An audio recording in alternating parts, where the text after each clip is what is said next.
Hey everybody, I'm Randy. This is my sidekick, Hefe. We're out on a hike this afternoon.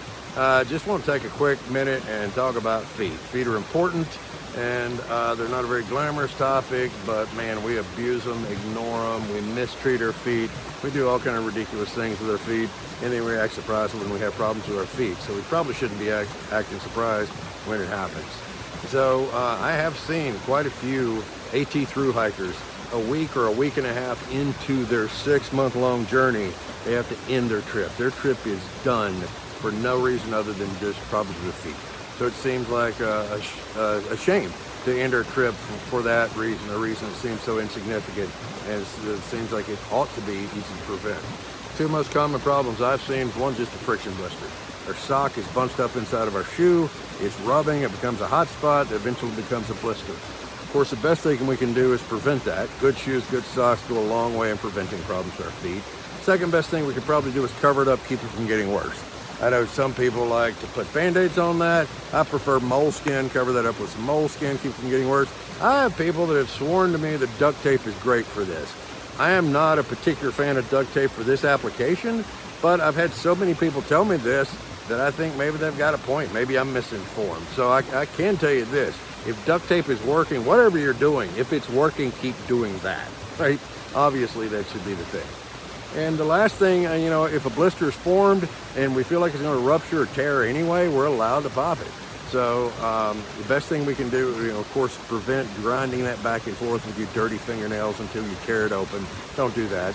Take a needle, something like a safety pin, an alcohol prep pad. Clean the pin, clean the blister site, and then pop it, let it drain, and we're kind of back to that previous step of covered up now, protect it, see if we can keep it from getting worse again. Second most common problem I've seen on the Appalachian Trail with feet is something called immersion foot or trench foot. Feet have gotten wet days ago and they're still wet. They haven't been dry since that event. And frequently this is coupled with either cotton socks or leather sneakers, or a combination of cotton socks and leather sneakers. So not appropriate footwear for a thru hike. Good shoes, good socks. Prevent this thing is, again, back to our best option. An additional thing we can do for that, I've heard this almost jokingly, but I think accurately referred to as the sacred socks. You got one pair of socks and they only have one job. They live in your sleeping bag. They don't go on your feet until your feet are clean and dry, and they slide into the sleeping bag, put your socks on. Take your socks off before you come out of the sleeping bag. And that way, no matter what you've done during the day to our feet, at least at night, during that 6 or 8 hours we got in the sleeping bag, at least then we've got our skin that's warm and dry and fairly comfortable feet, and it seems to go a long way into preventing additional problems.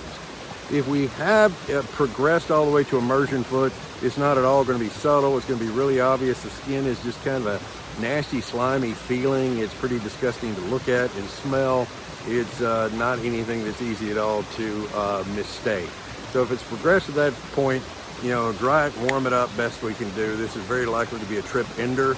The one thing that's really strongly recommended that we do not do, getting a warm towel and patting that skin dry is very much appropriate, but rubbing that skin with that towel is inappropriate. It's just going to do a lot more damage, cause a lot more pain in the long term. So avoid friction when it comes to immersion foot. But again, best thing we can do, good shoes, good socks. Whether or not my hammock is more expensive than your hammock and that makes my hammock better, I don't know. We're frequently on a budget. I'm frequently on a budget. I understand the budget, but I don't get too carried away. We're trying to save money when it comes to my shoes and socks. Feet are important. Take good care of your feet.